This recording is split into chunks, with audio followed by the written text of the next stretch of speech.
lakle lakle Inspector tayai tayai tayai Ahan mamakta tatabiri besingbu James Hegrizamna taram naksabagalo nani koknona kumzari ngasi supudona laksari Inspector tayai Chatruka kunmari shubatangka Ngasigi wari asi asengma thokiba wari dagi miyamgidamakta khudol tamjado Apaba singloksin minasi phattabana nakanda thamsi Pattabagi matau tamlabadi adom so wawa soidana fangani Adomna mahaki office makta dala aga adomna achauba akanba wahi sing hairame habsti mahaki staff sing hair hatpa boiro hata boiro ngahakang office ta salaga wari watai khra sanas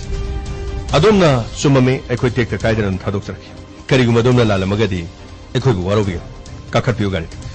kaino habisibo aiga di karim to mari lenasdi mado aiga karim to mari lenasdi Adom mari leinaba musung leinadabadi wahang pangla khangadaba case asi murder mi hatman aduga adom na so office ta changaga singnaramban hadurabadi case asi da adom bu chingnaba habiste masana taban adom na khoibu warobigan masi khoi gi topam tokpan adom na lalam daba taraga adom matik ta kaidina thadok pa habisidi khoi gi thong aduga masi masu khangbiu ain lady ngeda adom na karigumba aran ba torom labadi madu khoi gi khutta gi na thoktuna chatpa kaidong du ya Amori Naktan kakapirga wari utai khachitang chanasi Madugi matungda aseng masu madu khanglaba Adomna lalamdaba tarabadi tekta kaidri yumaside koi thadok saraki Case asida adomna hairamba wafam sing adugi witness tholokuna maramorega adombu wahang pangdabadi yarar Gamai Sir Yamba waro bibiyadi Krino koi pu chaidana karisho tawjaroida Aseng budi yamana koko khairaga lorezi Ado landa badudi adum landa bani chum badudi adum chum bani aduga aran badudi ko waro bibi adiko waten saba so dum karana khangno da waro bibi adiko aina haijabasi karino ekhoigi purobana mana mi hale basibu aidi thajaba ngamti mahakti nga sayuktagi yumasida dumak lei aduga mi hale haibaduna karam kangino amori tema adongi purobana mi hale haibadi mahana thang pairaga mana yale haibana tir Mahano office adu ki helmale banina mahagyum dang saidi ki famdunu lerabasu mahana mi duniega mi halan mari aidana na saidi ki yum da leba matam dai tema ya masibu lefam safam khangna lebran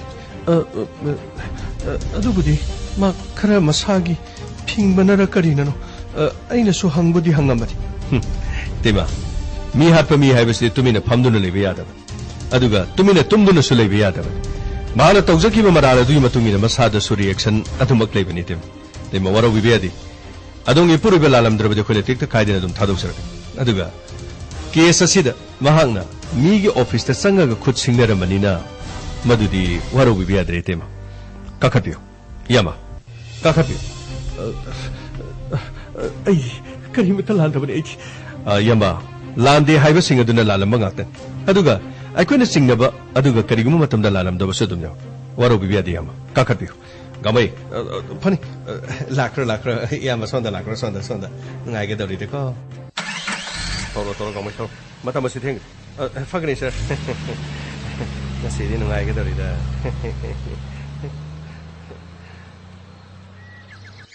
o yamong akoi yamong amade gi khonje jitabada miya promosi yamna hoina basu yawre Adu boleh baki susing karga kana bagi ngahak tang naina jaba sida masih de karino yamu ni na kari hani ali gebe yamu ai ni wari sai sidie swai de le bijana tini pura aroi bini sai ta oi ba kara hai de mu hero kumdar le jano as hai asida mu tawre ni wari sanari male ni yamu kai dor gam tangai khomi wari sanari son loi dor em tangai karino mi nang tawri dubo yamu yare as karino khang gi gyan ta Yamo,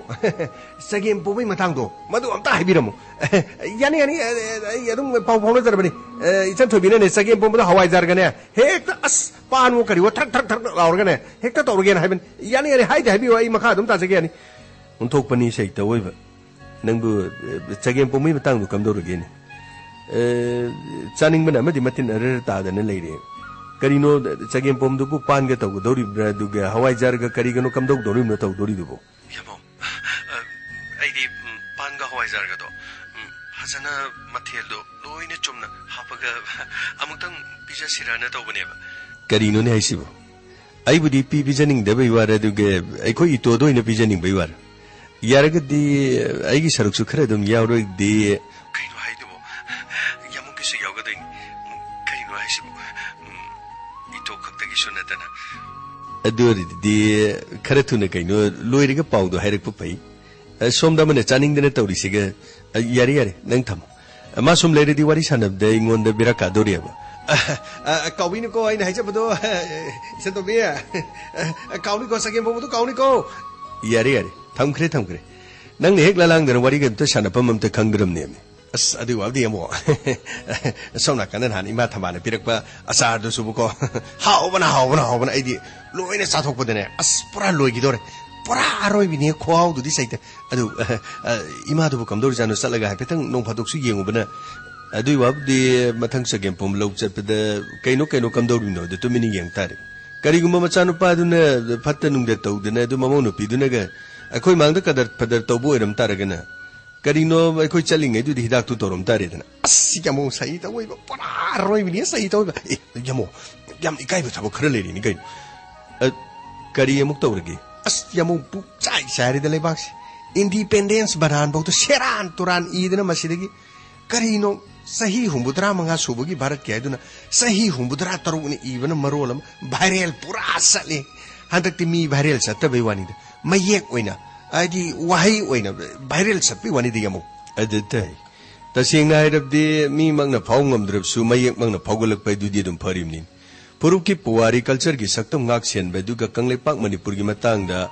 पुवारी सुद इबा मियोय सिंगी मरक्तै सु पुवारी बुलानी सेंदर मफम रंग खंगदबा अमम माइकेम the पुनु होनरिब सिंग असि मतम चाना थिंगबो लोइनेना अचुंब पुवारी म इहौदब तारबदि तुंगी मिरोल दि याम साउन समम नबम दि सोइ लेरकनि खले ngasi gi mirol na फाउबदा अरानब पुवारी द थाजब मसिंग यामना लेबदगी अचुंब पुवारी gi मायोक्ते वाये चंगबगी वाथोक यामरम सु लेरि अस कइनोनि यामु हाबिरिसिबो वाये चंगबगी वाथोक असिबो करिनो लेदना थोखिदब थौदो वाथोक कयादु थोखि अदु तौगे दा तौगे गाना पंगाय याइजनबम खक लेरिबो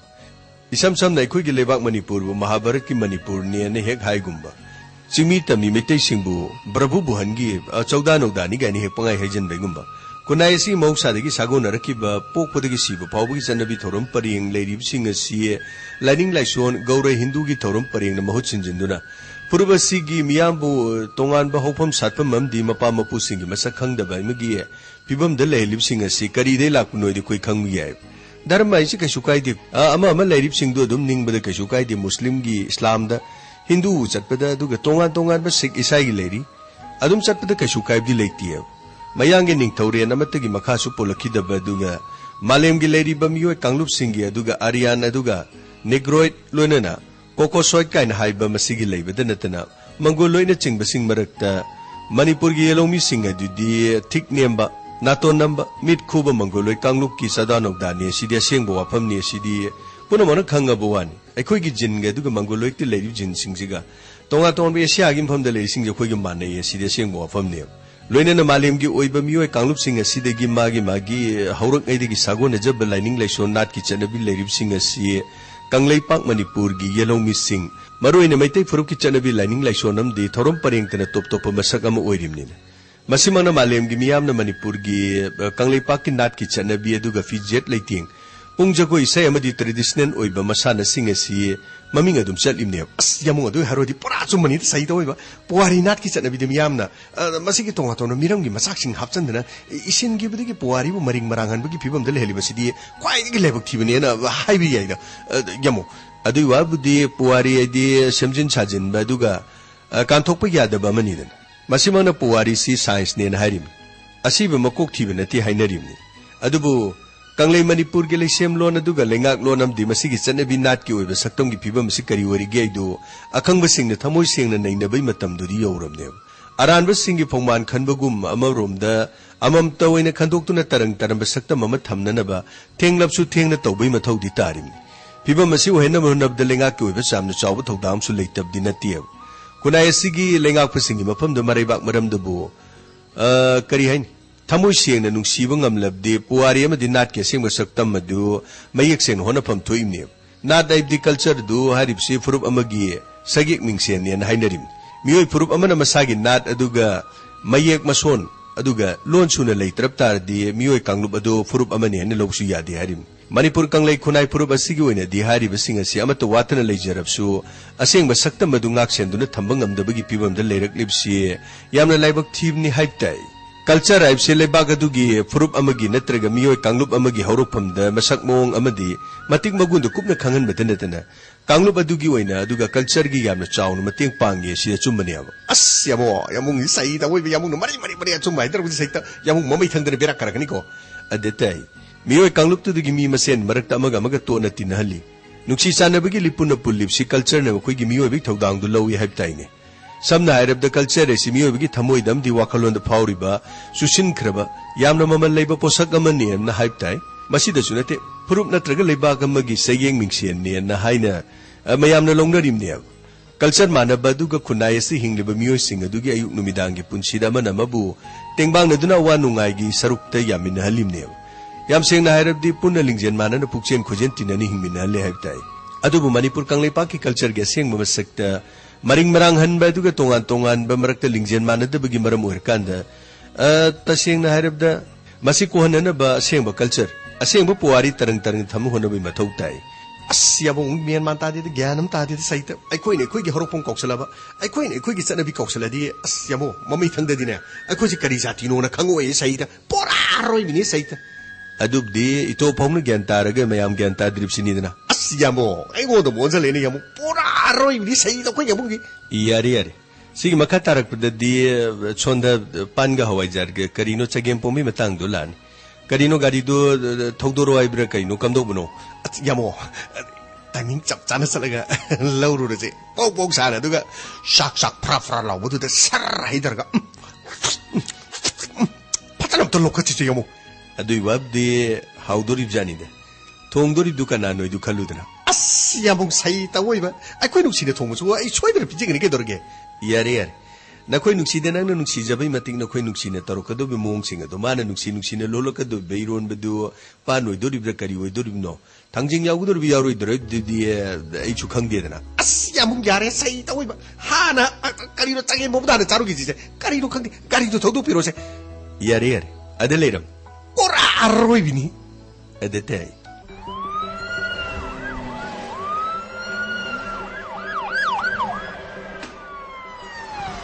Come on. Pagani, sir. No, Nasa, come on. The lady say, Marking a bit of soil. Oh, sir, as the Marking a bit of Rum Mali. Logam, Sanksi. Kari, Matang, Itema. Adongi Puriva Pretty. Maki Masa, Nasi Sweden and OBVR. Amarum the a quick Karigum investigation Magi. Sir. How's you power Magi Masasi Nedrisibu? What are we there? Postmortem do Kazitan Tankibinan. Aduga. How's you power the criticism of Mia Makati, Fajin the Noahang Pong Bowser? Mio de Gimaming. Romeo. Romeo. Mati. Mato Karamna. Manabu. Tassinamaki Agi Puribabu. How's you Maki Sabsaba country? Aduba Kuno Pong Womatam da. Maki Masindagi di Todosi. Maka Marie Lane, the Henny of Kanai. I could mayum the Maku Wang Pong Matunda. I could get custody the Poroga, Wang Pong Jeremy. How's it so quick custody the lake? Maki Machinda, a same credit for looking at the Habagit Hazabadu. Adabu. I could a Wang Pong Mumatum the Marale amusing thee. I could go Wang the Adamoksatlo in Hydropongatan. Adabu Hari Bamu is see Mahaki Machinda Hosi Pavadungi, Puriva Hatley, Heavy. I could a Tajabasungamatri. Taudo Omakaki Mahanapal, Madudi, Masisumahaki Stapsing, Aduga, Maruina Mahaki Mamanaba, Mohindro, Maxi Young Makwigi, Stapsing Haibo Wapamsing to Tazergan. No Mamakwigi Poche Lobugi Matang the Hapetang Sauna Kiba, Kutana Badinetaba, Jendapo Danabagi Todo Meditoki Wapams. Aduga, Mahana Salam died Haramada. Aina Karita Wing, I don't know Makut Singer Satkiavan. Aduna di, I could have Mapuching Navadi, Romeogi address Lormatunda. Mapu Wang Pongman. Adubu, Hosiki, Kies a Sida Mahana, Kariguma to Marilene, the Hive Wapamama, Yamakan Height. Massimona Quigi, Akan interrogation set up a matam the Su, Mahaki Masin Hong the vicinity. Kies a Sida Mahak Yarunga Dabama, Andre Hainati Kali. Adubu Tamungamti. Makatana Wang Pong Madiakoi, Chatari. Amarum the Queen of Homsilaxarina. Adongi Puriba Predip. Kanaga, खनब चैनब साउनब करी नुंगाइनदब अदुगा अदोमना खंगबीबदा इकुई कुइद्रिब महाका खन चैनब लौरी इंखोलगी नत्रगा cell थुंगी अतोप खन चैनब यावखिबा आई पुरबगदी कनागुंबा मतगा खन चैनब थोकप लेथि इखोइना खंगद्रिङैदा अतोप कनागा महाका साउनब लेखिबनो हाइबदुदि अखोइ खंजद्रि महाना युमदा लेरिबसिदि अयुक्त साइसिंग चाबा मधुदगी महा coffee सत्खिबा नुमिदांग थेंगना हंजिलकपा अदुगा युमदा Tumba अयुक ngana mahogalaga yumdagi mahak satkiba masi khaktan masi natana thoidokpa ekhoina khangba kari mata leijati oh anyway adongi puroiba halibasi kanana hatpu oiramgadagi haiduna aikhoisu investigation asi tawjaban aduba domna haibire mahakti kanagumba amata ka khana chenaba leite haiba humsin adubu aikhoina chingnejabada mahaki mamanaba Mohindro didi kari kari thajabale natti madudi aranba wafamni Mohindro ga mokhoini di machin manaudagi hena lu natti naban aduga Mohindro na madugi thabakto kaidongai da chathabang ngamloi oh yam nuaise aseng machum bakrai koina khangba pamjaba ado songi phone number aigi di phone yada ba kuiri imungsida landline amakak le hanadi yarame hojikti yakidre oh adudi adongi puroibaga kariguma pau phauningba aduga athuba wama haninglabadi karida pau phaunaba mana thabak chakradi aikhoina phone tawba yadi mana phone tawrukpada landline se tangai fadana incoming gumba he gai maduna tana outgoing di ya yat oh asida leri basina aigi ichanupi ite magi ming dun kariya ba aigi mingna bina ichanupi gi mingna magina baby na ekoina sumaina sum kauri oh baby sir somdam telling simrio sir kari kadom sa pideno ai college sat kene tormani oh somda dongya pokpa leitabagi awaba se kauthoga college ta satpagi maramna waro we bedi sir tangai fadabani form fill up aduga tawdaba yadaba oh form fill up okay baby ki phone number amta khangjagi sir ai ki phone di inspector akhoi baby gi di phone pai di madi mapana su phone pai ba siam na ngang ba kari leisabi faraglaba college saliba mana phone pai di haba aduga ite maki su phone pai di aduga landline si su outgoing madu yadaba incoming khaktang yaba aduga imung asida su head of the family masak khangdaba mina thang yom pak singjang sijanadana mahaki punsi manghan khraba tema inspector aigi phone do yarambani tabadagi display do kai kiba adudagi sumsemda simdo paisa ga haptabadagi adum yakitri oh tema adongi hana season naramba phone number adu khangjaba yagadro madudi yamna kuiraba wan natra bebe akhoi do sahi kya muk suramani sir sahi ani ahum gumba suramani anyway yamna ngai hausi matamda itai magi su phone pai di haba aduga landline se so outgoing yadaba incoming khaktang yaba aduga charapi baby gi so hoju phauba phone pai di haba sir karino ekoina phone pai da babu aigi puroi belai tabaga kari mari leina baki natraga ekoina phone pai da basida masigi mihat asiga ekoiga kayam namna naksinar kadoriban tema karimata naksinar siri basi adongi puroiban adongi puroi belai tamatamda aikoina tawjarib investigation asi adongi puroi bu haliba mi edu puthona nabagi damutan inspector phone do ekoi ichana pi baby gi so phone do pairami adubu mana phone pai basi makhogi mapana karino si karino phone sigi phone ji de atangu phone ni aine nang phone pai bi ade na hai banatro aina phone si nang pai bi ade haidana nong dei na hai kra banatro pam hꯧji ti tangai phadana phone yaudrabadi lyric tambada tongan tongan ba class ki online gi aduga question answer thadok thajin WhatsApp ta aduga atai social media sing aina phone do paira ba su hayeng keypad ama leiraga pau phone na ba imung manung ga pau phone na ba ski season ba yani hay ki natro pabung ai kana mata da aina season ba leiti asenguni pabung aina hay kadai biro pabung biro ne sida biro ne pabung Facebook account sidaida mi lising ahum kare hena no on the follower orisibu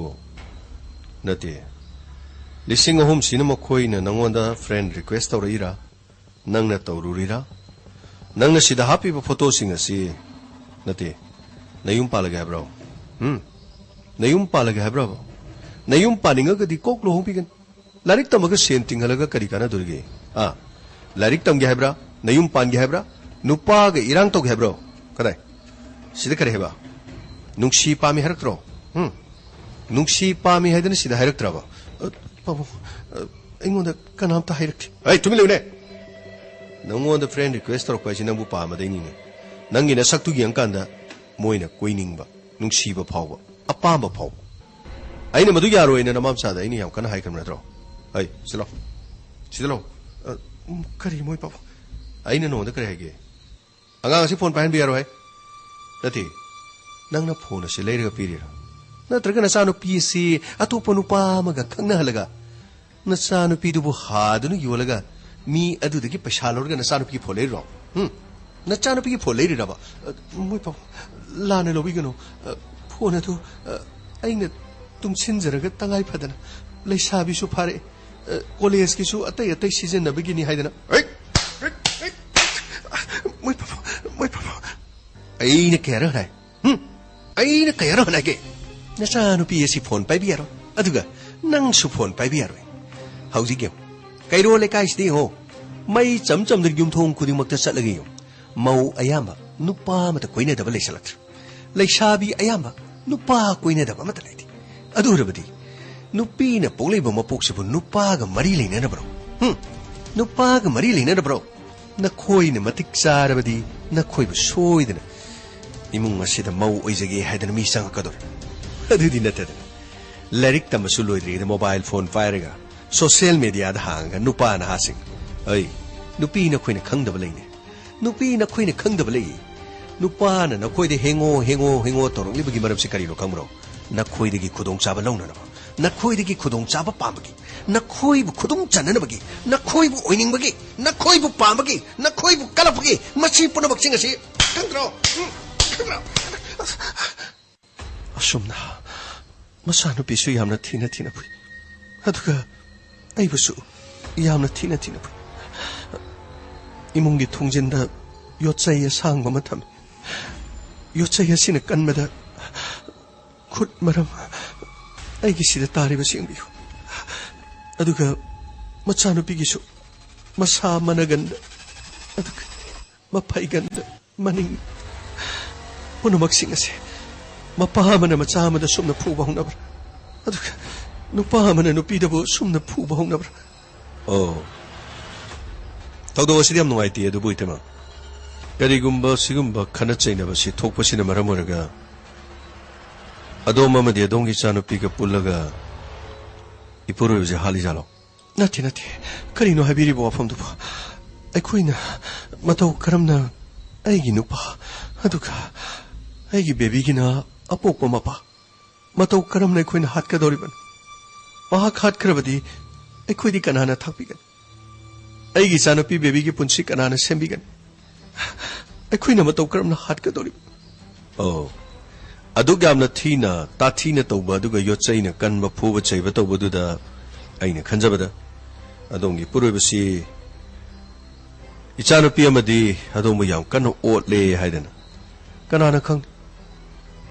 kunek toraga hat ibra haibasin ibung inspector aikoina karigi damuk hat kan aini puroiba bu karigi damuk hat na bhona gan phana yamna phatrabasu aigi puroiban aigi di ishorne ichanupi na phawbada ima ꯑꯩꯈꯣꯏ ꯁꯤꯕꯨ ꯀꯌꯥꯝ ꯀꯨꯏꯅ ꯈꯥꯡꯈꯤꯁꯤ ꯍꯥꯏꯅꯣ ꯌꯨꯝ ꯑꯁꯤꯗ ꯂꯩꯕꯅꯦ ꯑꯩꯗꯤ ꯉꯝꯗ꯭ꯔꯦ ꯑꯩꯈꯣꯏ ꯄꯥꯕꯨꯡꯒꯤ ꯃꯑꯣꯡ ꯃꯇꯧꯁꯤꯗ ꯑꯩꯗꯤ ꯌꯨꯝꯗ ꯂꯩꯕ ꯉꯝꯃꯔꯣꯏꯕ 이베마 파라바수 파트라바수 낭부 뽁리번 낭기 아뽁바 나빠니니 아도라수 이마 마사누 삐마다보 숨나 마빠나 푸봉나브로 카리노 콜레스 바다 할라가 키땅 탱바기수 아도 욤다 타박 인캉 떠우드나 레이베다 카직땅 누삐 마사마네 하드나 깨드나 레이라바수 누빠나 빰나나바기다바 누빠다 이랑 홍나나바기다바 누삐나 코이나 깨리바 나트라 하드나 아숙 얌나 티네 땅강바 짜이바 이마 किएब फजब लेतेंग हाइबसिबु नुपीगी नत्र नुपीना सेननब नत्र इमागी बेमा से तोसे नंगसु नाई तमदो मपुंग फाना तमगा अफब मीमो ओइरगा नंगी सागै असे थादोक्तुना तोप सागै मदे सटकीगे दोरिबन मदुगी दमुक्ता नंगना करिगी वारिगे करि मतो वागनुसे इमाना फनबने लोइना सिनगन इमा अखुई पाउंगसे आइदि करिगुमा मता नुक्सि आइदि करिगुमा मता नुक्सिदे हारिसे मानो सुमाइना तोरबदि आइदि युमदा लैबा ngamo हारिबसिन बेबी असुमना सा इमा इसा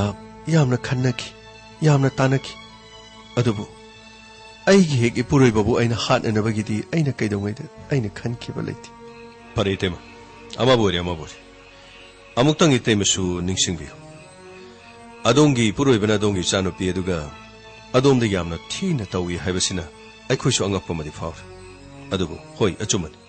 करिगुम मतमदा मपुरोइबना मचा अमदि महाकी नुपीबु ओटनैबदा ओनखत्तुना महाकी नुपी अदुना मपुरोइबा हाटपगी अदुगुम थौदोकसु लैतबदि नथि अदुगा मना अदोंगी पुरोइबना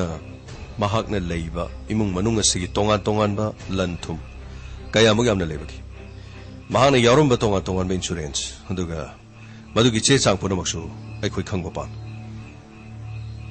सर मदुगिदि अखोइ थोइदोकपा खंगबा लैथि महाकना थमलमलिबा महाकी उपु मनुंगदि यावरिबा चे चांग असिना लनथुम कयामुग यामना ओइबनो अदुगा कयामुग यामना माना कदाइदा कनागी मिंगदा अदुगा कमदोबनो हाइबदुदि अइ करिसु खंगबा ngамथि ओ तेमगा अदोंगी पुरोइबगा करी करी नुंगाइने दबस लेखि थोइदोकपा नुंगाइने दब करिसु लेथि तेमगी हक्चांग से खोइना ngसाइदि उजबदा इनु नुंगाइबा सुमानथि अदुगा तेमा अदोंगी पुरोइबगे तेमगसु कया मरिगिसि फत्तबगी मोंगुम लेबिब्रा अदुगे तेमा अखोइदि करिमतो लोटपिगन अदोंगी पुरोइबगे अतोपा नुपी हाइबदि युम असिदा पुसिंद्रबसु अतोपा मफम अमदा नुपी लौरगा लेबिब्रा हाइबदि केस असि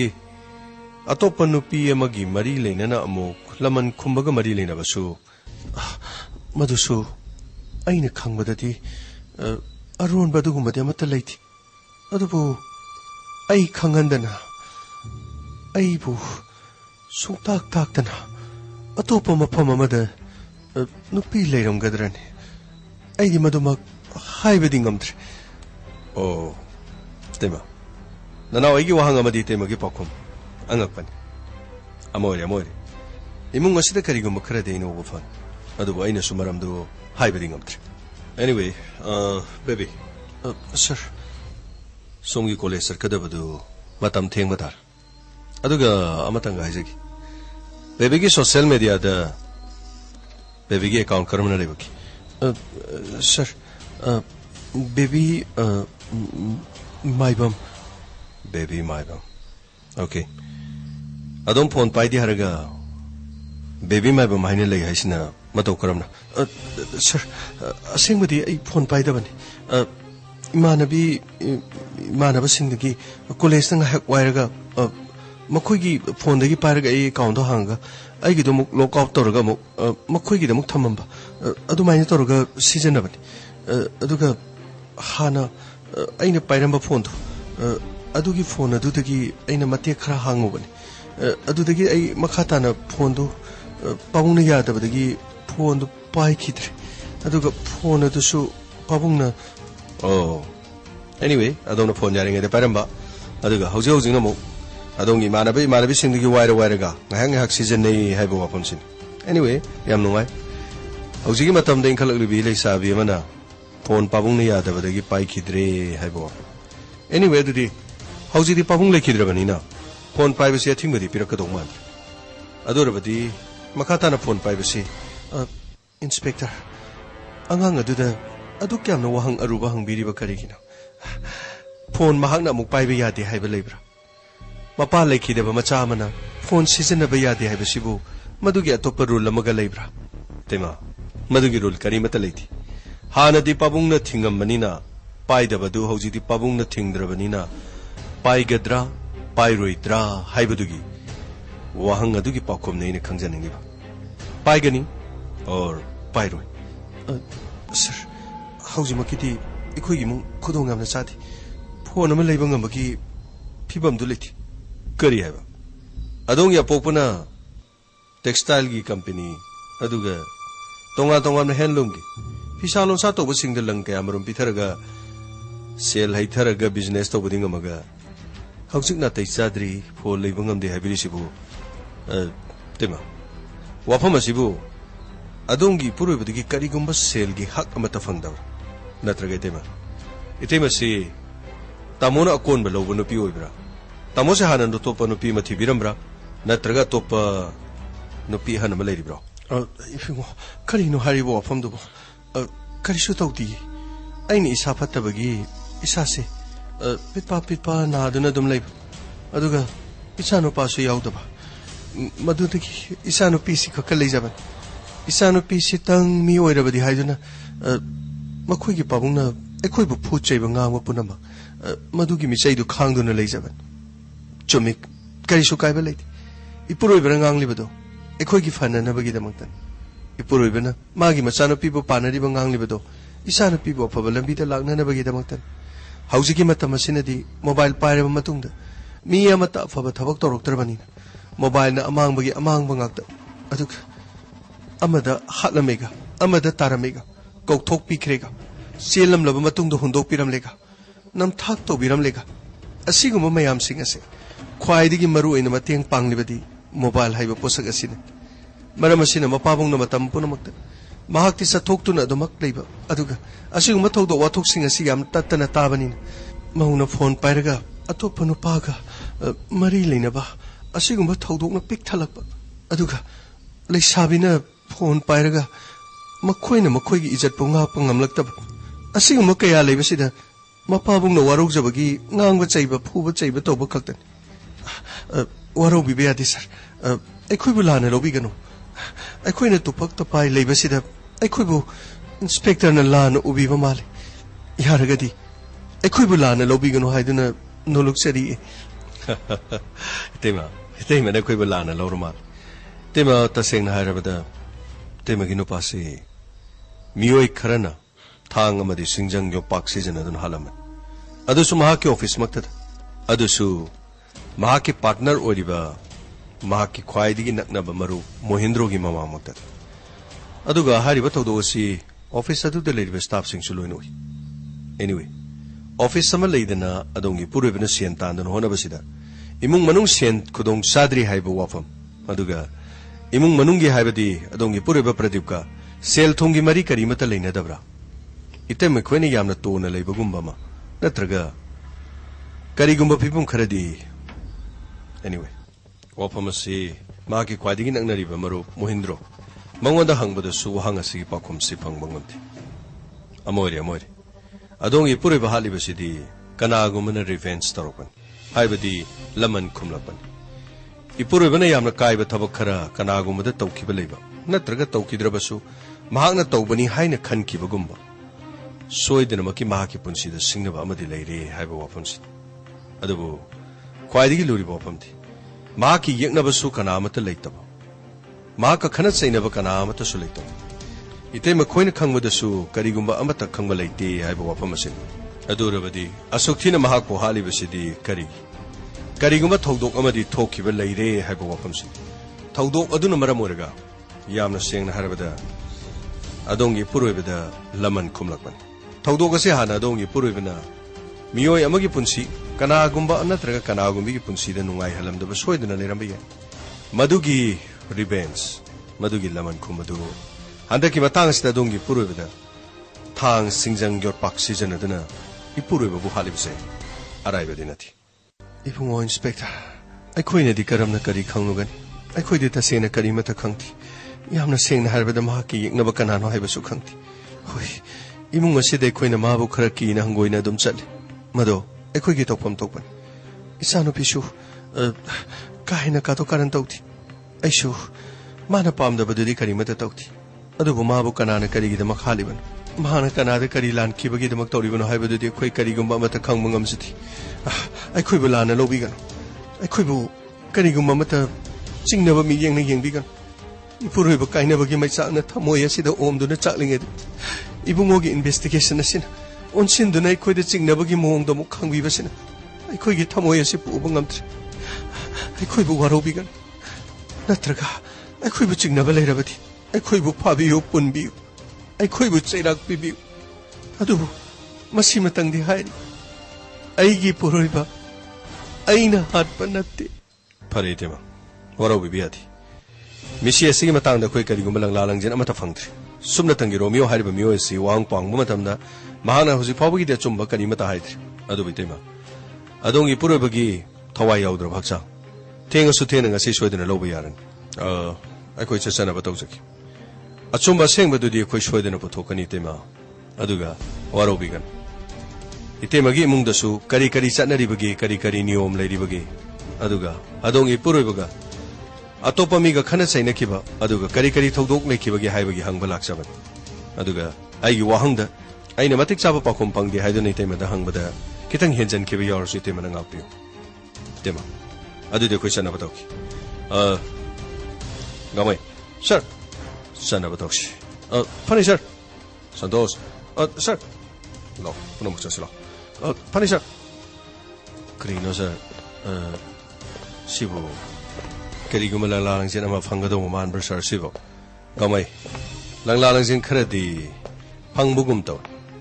हाइदोकपदि कदाय वाइदनोम इपन पनबगुम दि तौ अमोरे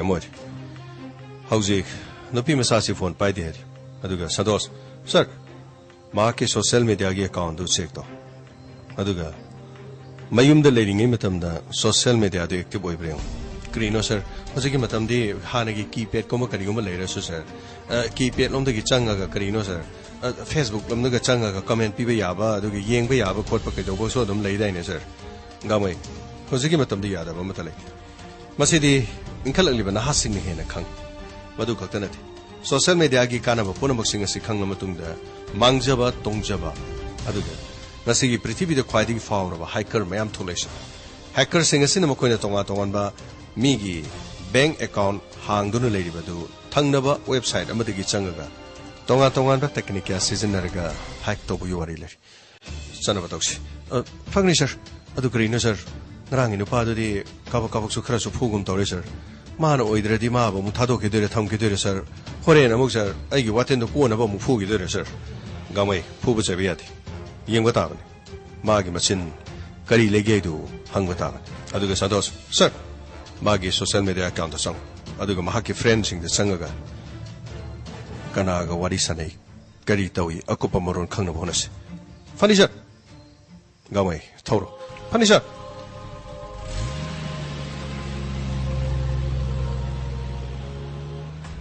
Oi, nangi meeting dudi pisa loina pigrabo. Pisa ki wati loina pigre da. Pisa du yam de na kaino ne. Thabak lora kan da pisa yam de. Kada yam ne ge. Thabak masa du bu kaino. Adu di rai lebo ani. Nomin ka pasu na te dana. Thang ten khrasin na bani. Aine kanam to khangoi kanim to toroi do moi bu pakhali jalo. Kaim to pakhatre da. Makoi di swai de ga le bi jana te. Loina ma thokko thabai ingak chana dana. Makoi sing adu professional killer di natin adugo pesa darka le beni natro as mare mi adu maina tongji ki pesa khra piu hai mi yam le mi kaim khalu nu se darka le di dum harok se oi phone da sigum wari sana gom se unarga thengnar go adu khana sidna yai lakti suna lakti lakle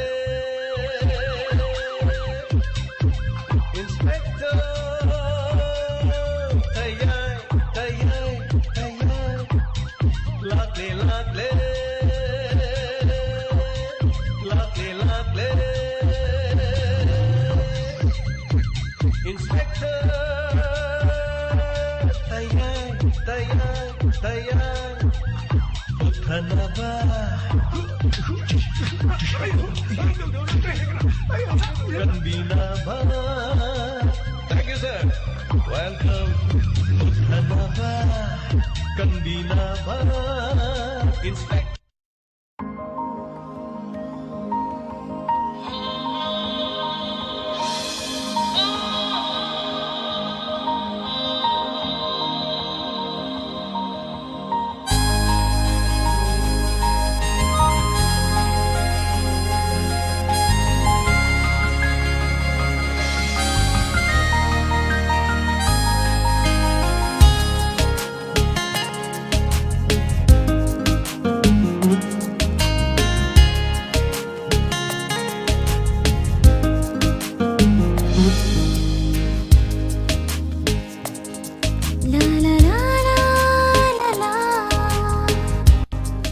Hanana thagatsari Inspector Tayay Hanjan Batangka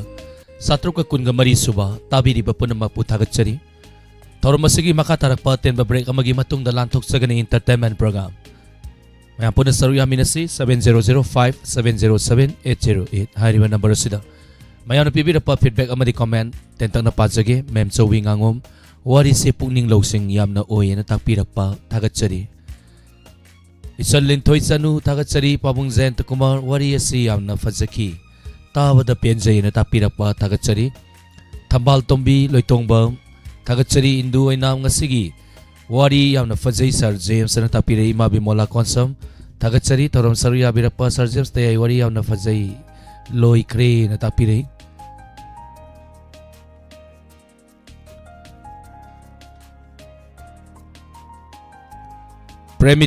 Premjit thagatsari samjrambam tomisana wahengbam subita oinam ahanbi thagatsari taram saruya birapa Zain Kumar pabung wari asitar gapuni losing yamna oihalli loinana olena masung tayay bu thagatsari na tapirapa thagatsari padamatong bram thagatsari ima ibemhal thagatsari taram saruya birapa Facebook live talebiri basing busa thagatsari asalata ramita mayang lambam thagatsari isay makudol tamjage mayang puna mugtamin nasi imada say thaba isay ni isay isi busak libaw James Haigurjam Kudol tamjari maya puna taminasi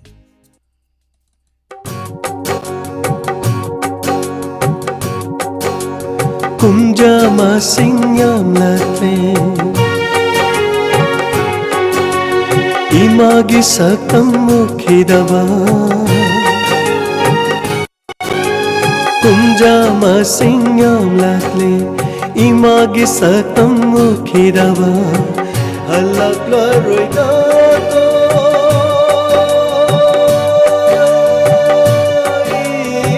ima Handang mapagasigidi Kumgi kumhailak pada Imabu hekaning singlaki Kumgi kumhailak pada Imabu hekaning singlaki Miya maragsida Yawi boy kalaki Uba panglaro Manglanda natana Uba panglaro Manglanda natana Manglanda natana Kumja masingyam lakle Imagi sakam ukhidawa Kumgi kumhailak pada Imabu hekaning singlaki Miya maragsida Yauri boy kalagi Miya maragsida Yauri boy kalagi Uba panglaro Manglanda natana Manglanda natana Manglanda natana Manglanda natana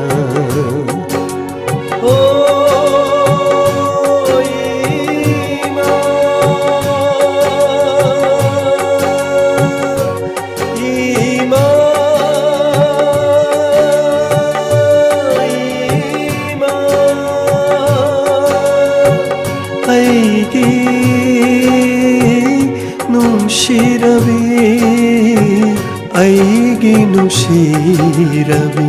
ꯄꯂꯦꯝ ꯏꯃꯥ ꯄꯂꯦꯝ ꯏꯃꯥ ꯅꯨꯡꯁꯤꯕꯤ ꯄꯂꯦꯝ ꯏꯃꯥ ꯄꯂꯦꯝ ꯏꯃꯥ nungsibi Palim ima nungsibi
ꯑꯩꯒꯤ ꯂꯥꯏꯔ ꯂꯩꯀꯣꯜꯒꯤ ꯏꯆꯜꯋꯣ ꯅꯨꯡꯁꯤꯗꯀꯣ ꯅꯨꯡꯁꯤ ꯊꯣꯏꯔꯕꯤ ꯅꯪꯁꯦ ꯑꯩꯒꯤ ꯂꯥꯏꯔ ꯂꯩꯀꯣꯜꯒꯤ ꯏꯆꯜꯋꯣ ꯅꯨꯡꯁꯤꯗꯀꯣ ꯅꯨꯡꯁꯤ ꯊꯣꯏꯔꯕꯤ ꯅꯪꯁꯦ ꯅꯨꯡꯁꯤꯖꯩꯗꯀꯣ ꯅꯪꯁꯦ ꯄꯨꯝꯅꯃꯛꯇꯒꯤ nungsijaydako nangse pungnamatagi thawainine nangse aigi thawaini thawa aigi laira laikolgi jallo nungsidako nungsi thoirabi nangse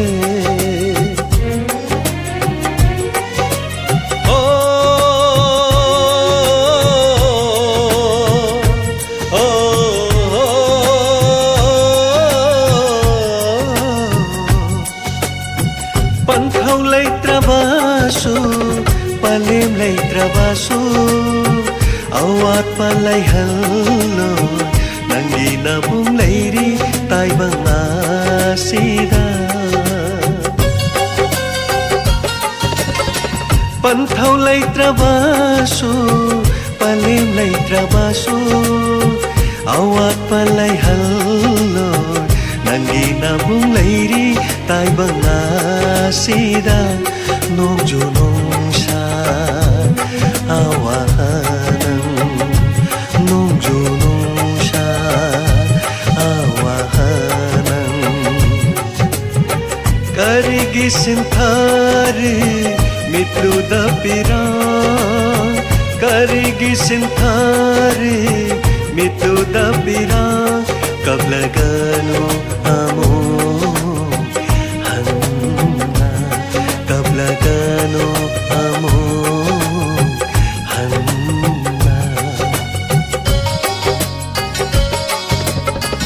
Aigi laira laikolgi jallo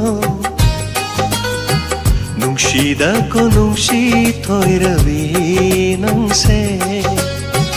Aigi laira laikolgi jallo Nungsidako nungsi thoirabi nangse Nungsijaydako nangse Pungnamatagi nungsijaydako nangse Pungnamatagi thawainine nangse aigi thawaini thawa Aigi laira laikolgi jallo Nungsidako nungsi thoirabi nangse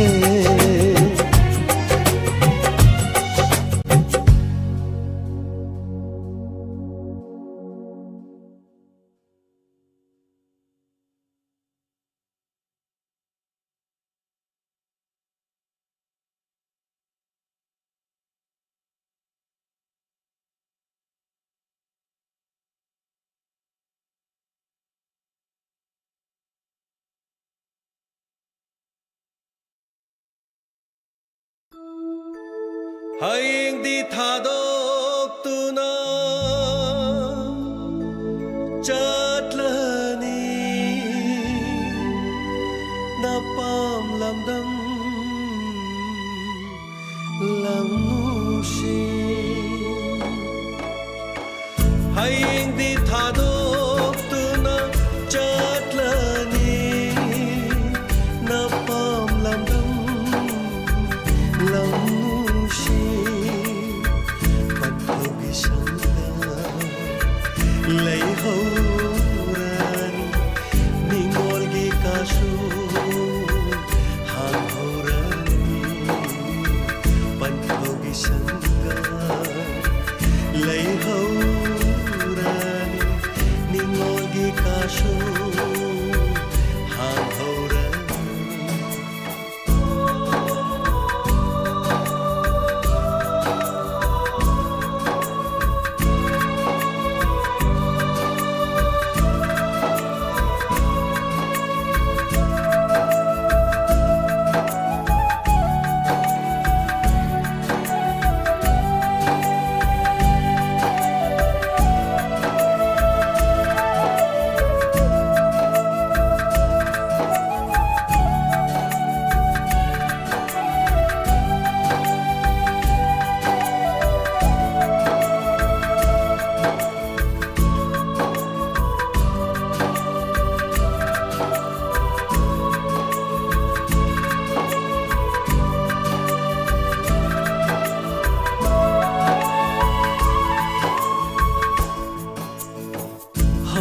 Shani taiwangi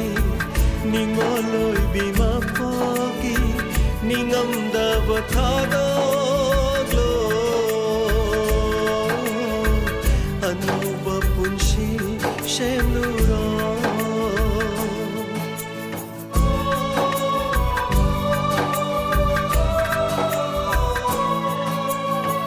hauna shani taiwangi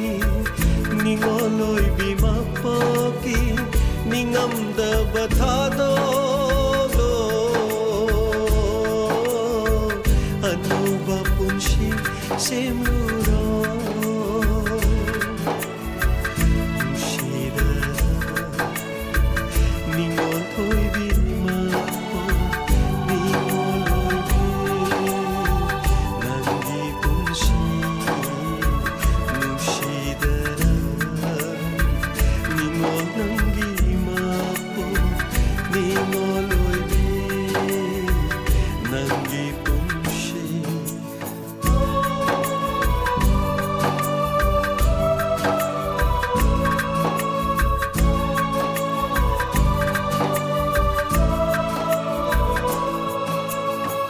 hingdi thadok tuna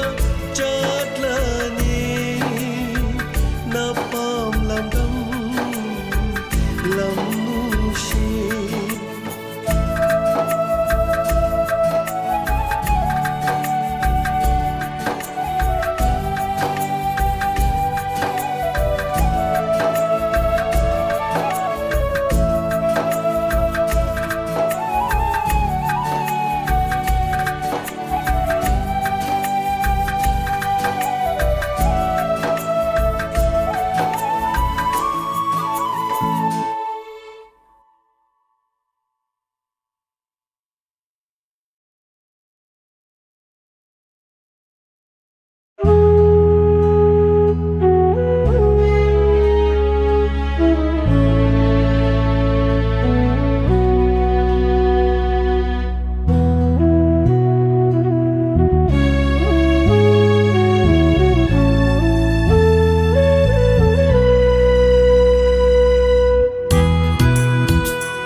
ningol singi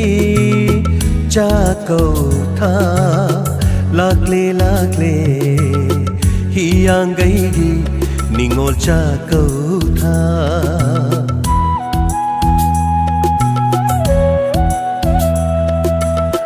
ningol singi jakau था लाक्ले लाक्ले हियांगैगी निंगोल चाकौ था हराउमिनो नोक्तुना मपा माइकै पांगना था निंगोल सिंगी चाकौ था निंगोल सिंगी चाकौ था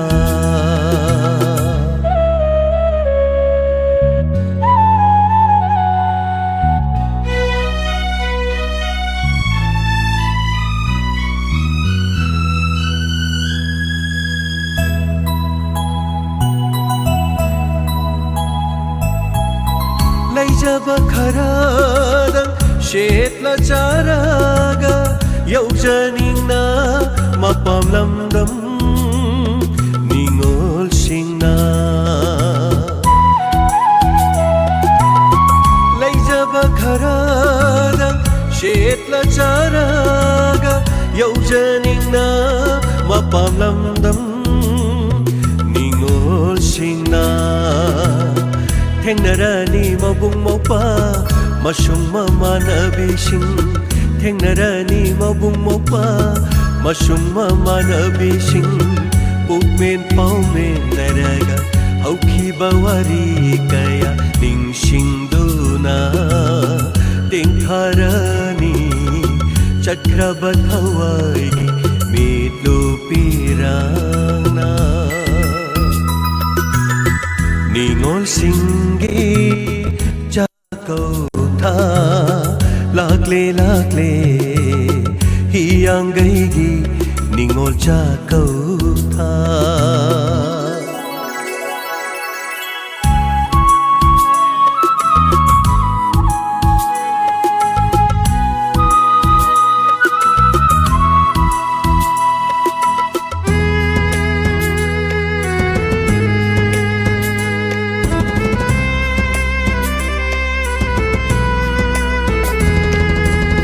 Kanalay jadraba ningol singgidi midupirang sintaba numidni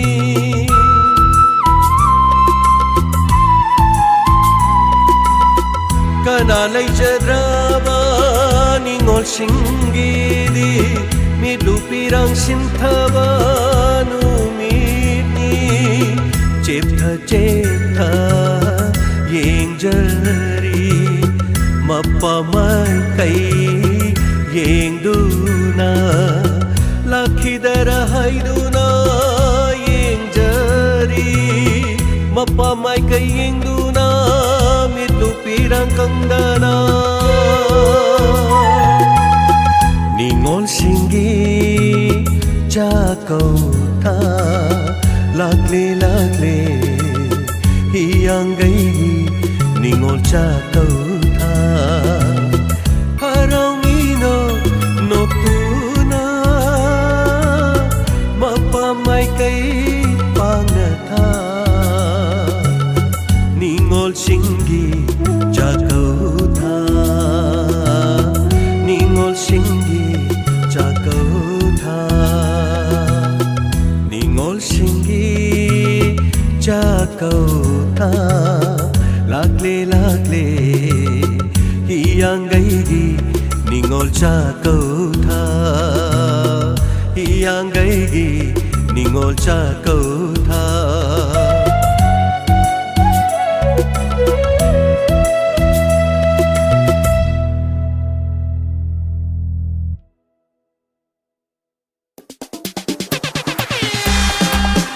Om Subha Samaram Trophy 2025 9-a-side State Open Tournament Sinjalangzeriba Samaram FC Samaram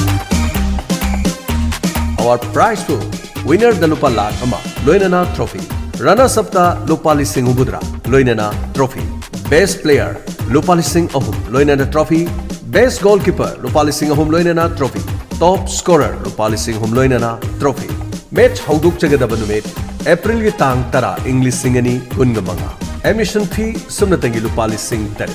Manager Singi Meeting Laklibe April ki tang ani English Sing ani Kungamanga Mafam Samaram Playground ꯑꯀꯨꯞꯄ ꯃꯔꯣꯜꯒꯤꯗꯃꯛ call ꯇꯧꯕꯤꯌꯨ 600-9794-676 ꯂꯣꯏꯅꯅ 81329-26042. The third Samram Trophy 2025 9-a-side State Open Tournament. Sinjalangzariba Samram FC Samram. Sungsoi soidana football pamibasingna ngasingasima adomgi team registration toksinbiu. Loinana lamdam asida machin tungkhalakliba players sing asibu sogot piduna saruk yabi.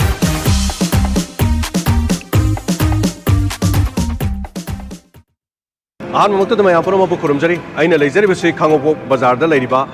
Mata Computer Learning Institute ki mafam se institute asigi mamangdani mafam asida khudong chari basi adom adom na class 10 amadi 12 lorapma matamda computer gi mafam se tamna na bi khudong chaba leijare